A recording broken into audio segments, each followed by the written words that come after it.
नमस्कार दोस्तों। अभी तक हमने फिजिक्स में जो पढ़ाया है, आशा करता हूँ वो तुम अच्छी तरह से समझ गए होगे। मैंने फिजिक्स का इंट्रोडक्शन दिया, फिजिक्स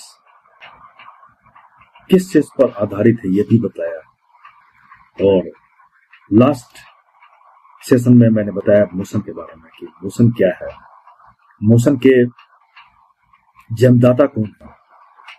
मैंने न्यूटन्स लॉ ऑफ मोशन बताया। न्यूटन ही मोशन के जन्मदाता है, मोशन लॉ के से न्यूटन्स लॉ ऑफ मोशन इसीलिए कहते हैं। हमने न्यूटन्स के 3 रियल नियम बतलाए। ऐसे नियम मोशन के, ये लॉज हैं जो ऑलरेडी जो चीजें हो रही हैं प्रकृति में वो है। न्यूटन ने पहली बारी से देखा, समझा और फिर इसे एक लॉ के रूप में पूरी दुनिया को बतलाया। चाहे बाइक चल रही हो, रॉकेट उड़ रहा हो, न्यूटन ने इसे रूल्स के रूप में दिया और इसी रूल्स को पूरी दुनिया भी फॉलो करती है।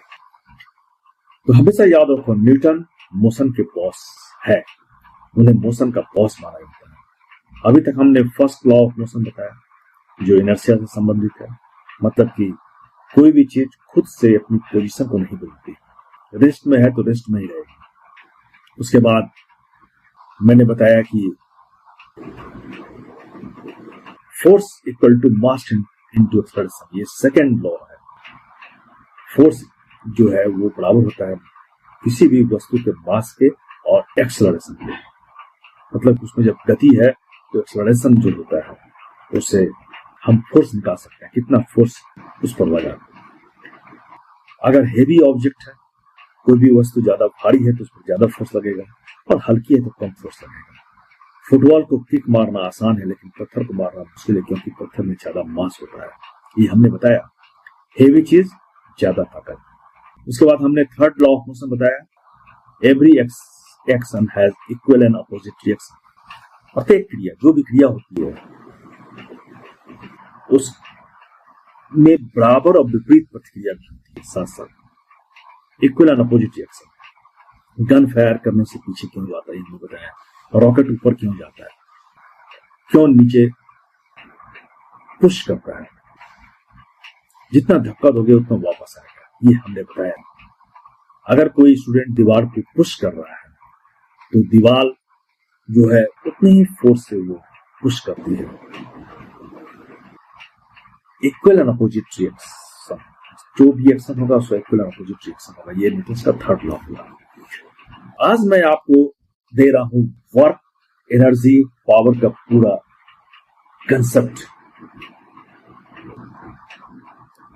एक सवाल आपसे है, अगर आप पूरे दिन मेहनत करते हो और कोई इंसान पूरे दिन आराम करता है, तो क्या दोनों ने बराबर काम किया, इक्वल वर्क किया? सोचो, आपने बहुत मेहनत की, लेकिन फिजिक्स कहती है हो सकता है आपने वर्क किया ही नहीं, बहुत मेहनत की, लेकिन फिजिक्स जो यहाँ पर कहता है कि आपने कोई वर्क नहीं किया। आज हम जानेंगे वर्क, एनर्जी और पावर। सबसे पहले समझते हैं वर्क क्या है। वर्क, हर मेहनत जो है, जो किया जाता है वो वर्क नहीं होती है। फिजिक्स में वर्क का मतलब है जब फोर्स लगाकर किसी ऑब्जेक्ट को मूव किया जाता है। फोर्स लगाया, वो ऑब्जेक्ट मूव कर गया, तो ये वर्क, ये फिजिक्स में वर्क का मतलब है। अगर आप जो दीवार है उस धक्का दे रहे थे, तो क्या दीवार मूव हुई? दीवार ने अपनी पोजीशन को बदला? नहीं। तो फिजिक्स के हिसाब से कोई वर्क नहीं है। आपने बहुत मेहनत की दीवार को धक्का देने की, धक्का भी दिया, पूरा फोर्स लगाया, लेकिन दीवार अपनी जगह से नहीं हिली, अपने पोजीशन को दीवार ने चेंज नहीं किया, तो फिजिक्स के अनुसार ये नो वर्क, कोई काम नहीं किया। अगर आप किताब को उठाते हो, ये जो किताब है ना, इसे उठाते हो, किताब मूव हुई, किताब जो नीचे पड़ी हुई टेबल पर वो ऊपर उठ गई, यस, तो इसका मतलब है वर्क हुआ, यहां पर काम हुआ। तो फोर्स प्लस मूवमेंट, फोर्स और मूवमेंट दोनों अगर है तो ये वर्क हुआ होता है। Force plus movement equal to work.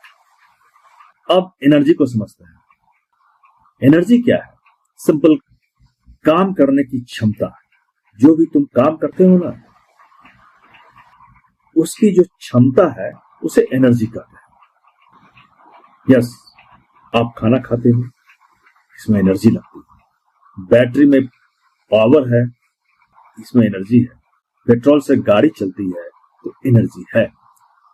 Energy है तभी लाइफ चल रही है। ये लाइफ जो है ना, जिंदगी हमारी जो चल रही है, एनर्जी है तभी चल रही है। एनर्जी के दो मेन टाइप्स होते हैं, दो टाइप्स। जब चीज चल रही होती है, जैसे कार चल रही है, बॉल घूम रही है, जब एनर्जी स्टोर होती है, दो तरह की एनर्जी होती है। पहली हो गई जब कार चल रही है, बॉल घूम रही है, तो काइनेटिक एनर्जी से कहते हैं। जब चीज चलती है तो उसे काइनेटिक कहते हैं। Kinetic means moving energy. और जब एनर्जी स्टोर होती है, पत्थर ऊपर रखा हुआ है, छत पर तुमने पत्थर रखा, खींचा हुआ रबर बैंड, ये पोटेंशियल एनर्जी हुआ, इसमें एनर्जी स्टोर है। चल रही है काइनेटिक एनर्जी, रुकी हुई है पोटेंशियल एनर्जी। अब समझते हैं पावर। पावर क्या है? कितनी जल्दी काम किया, ये पावर है। कितनी जल्दी काम किया, ये पावर पर निर्भर करता है। दो लोग सीढ़ी पर चढ़ रहे हैं, एक जल्दी चढ़ता है और एक धीरे चढ़ता है, धीरे धीरे चलता है, धीरे धीरे चढ़ा सीढ़ी पर। जिसने जल्दी किया उसकी पावर ज्यादा है, जो धीरे धीरे चढ़ा उसकी पावर कम है। Same work, faster, more power. Same work, slow, less power. Physics सिर्फ किताब नहीं है, मजदूर काम कर रहा है, ये वर्क है। आप खाना खा रहे हैं, ये एनर्जी है। मशीन फास्ट काम कर रही है, ये पावर है। अब एक सवाल उठता है, फोर्स है 10 न्यूटन, फोर्स का एसआई यूनिट क्या है? न्यूटन। और डिस्टेंस है 5 मीटर, डिस्टेंस का एसआई यूनिट मीटर। फॉर्मूला है force equal to work equal to force into distance. Work निकालना है, work equal to force into distance. तो हम कैसे निकालेंगे? वर्क इक्वल टू 10 इंटू 5 यानी 50 जूल। अब जूल क्या है? जूल वर्क का एसआई यूनिट है। फोर्स इंटू डिस्टेंस, ये जूल में रिप्रेजेंट किया जाता है, जूल में बोला जाता है इसे। Work equal to 10 into 5, 50 joule. Work है 100 जूल, टाइम है 10 सेकंड। 10 सेकंड में काम किया गया 100 जूल के वर्क से, यूनिट जो जूल में है। पावर क्या होगा? वर्क बटा टाइम। पावर बराबर 100 बाय 10 वाट। वाट क्या है? वर्क, और पावर का एसआई यूनिट वाट है। पावर का एसआई यूनिट क्या हुआ? वाट। आप अगर दीवार को 1 घंटा धक्के दो, क्या वर्क होगा? नो, नहीं, कोई वर्क नहीं होगा, क्योंकि मूवमेंट ही नहीं हुआ। वर्क क्या है? Force plus distance. एनर्जी क्या है? काम करने की क्षमता। पावर क्या है? काम की स्पीड। अब एग्जाम के लिए तैयार करो, वर्क को डिफाइन करो, एनर्जी के टाइप्स को बतलाओ, और पावर क्या है ये बतलाओ।